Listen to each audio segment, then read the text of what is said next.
Gia đình tôi xuất thân từ một vùng nông thôn. Thời đó, ở trong nhà có rất nhiều chuột. Khi ngủ vào ban đêm, lũ chuột sẽ náo loạn trên giường của tôi. Chúng rất táo bạo, tự do nhảy nhót, thực sự rất khó chịu. Hồi đó tôi còn nhỏ, cha mẹ thì đi làm cả ngày. Họ ít khi ở nhà nên không quan tâm việc này lắm. Tôi phải tự tìm cách giải quyết. Tôi lục lọi trong nhà, tìm được một đống bẫy chuột cũ. Bố tôi thường dùng nó để bắt chuột đồng, thì bây giờ tôi sẽ dùng nó để bẫy chuột nhà. Tôi đã phải chịu đựng quá đủ rồi. Hôm nay sẽ là ngày tàn của lũ chuột quỷ sứ này. Loại bẫy chuột kiểu cũ này phải cần một lực mạnh để kéo ra. Tôi lúc đấy vẫn là một đứa trẻ. Chỉ với việc kéo những cái bẫy chuột đã khiến tôi mất cả ngày.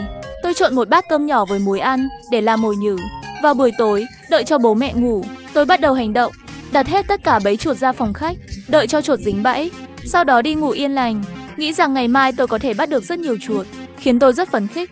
Tôi chìm vào giấc ngủ, nửa đêm lúc đang mơ màng, đột nhiên bị đánh thức bởi một tiếng hét chói tai. Tôi nằm trên giường liền giật mình, không để cho tôi kịp định thần lại, có thêm 2 tiếng hét nữa. Lần này tôi nghe rồi, có vẻ như đó là bố. Tôi nhanh chóng đi tới bật đèn lên kiểm tra.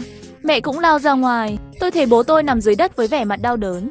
Bẫy chuột dính vào một chân hay tay, ngoài ra còn có một cái ở trên tai.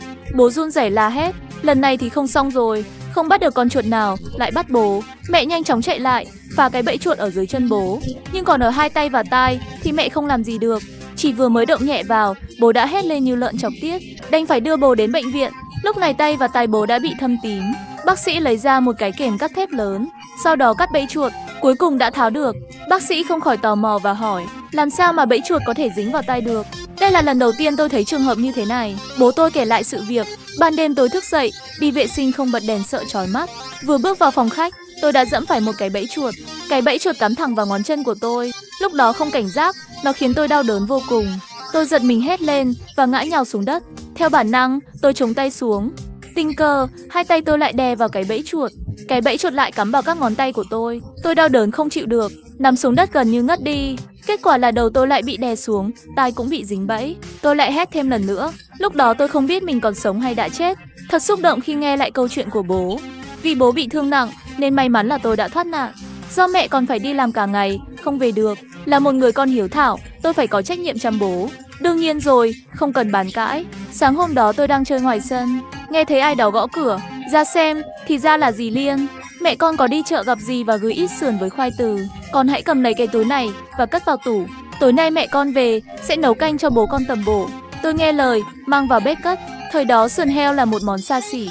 Chỉ có ngày Tết, mẹ mới mua về nấu thôi. Thật may mắn vì bố bị thương, nên tôi mới có phúc được ăn ké. Nhưng tôi thắc mắc cái này là củ gì vậy? Tôi chưa bao giờ thấy. Nghe cái tên là củ từ, có vẻ giống tên của một loại thuốc. Chắc hẳn là mẹ mua thuốc trị thương cho bố. Và rồi, cái đầu siêu phàm của tôi lại bắt đầu nảy số. Bố bị chấn thương nên chắc chắn là để bôi rồi. Tôi dùng cái cối giã tỏi, cắt một miếng củ từ rồi giã nát, dùng nó và bôi lên vết thương của bố. Bố hỏi tôi thứ này là gì và đến từ đâu. Tôi nói, mẹ nhờ dì Liên ở nhà bên mang thuốc về. Bố nghe tin mẹ nhờ người đưa về, cũng yên tâm để tôi bôi. Tôi lấy hỗn hợp đó thoa vào vết thương. Tôi ghét thứ này vì nó nhớt và dính. Lúc đầu bố nhăn mặt nhưng sau đó có vẻ dễ chịu hơn. Bố nói, thứ này thật là mát và sảng khoái. Tôi ra ngoài chơi. Không lâu sau, tôi có cảm giác tay mình hơi ngứa. Càng gãi thì lại càng ngứa. Tôi chạy về nhà kiểm tra. Vừa chạy vào đến sân, tôi đã nghe thấy tiếng la hét vọng ra từ trong nhà. Khi bước vào nhà, bố tôi trông như sắp phát điên. Ngứa kinh khủng. Nếu gãi vào thì lại đau, nhưng không gãi thì lại ngứa. Bố bứt sức, nhảy cẫng lên. Thực sự tôi đã rất buồn cười. Bố lại phải đi viện. Tôi đã không biết cho đến sau ngày hôm đó. Mẹ mua củ từ về để hầm sườn. Tôi đã được ăn sườn heo hầm khoai từ trong mấy ngày. Do bố đi viện không thể ăn được, hóa ra củ từ hầm lại ngon như vậy. Nhưng mối nan giải của tôi là chuột vẫn hoành hành. Tôi cần nghĩ ra cách khác. Ai mua thuốc diệt chuột, diệt rán đê?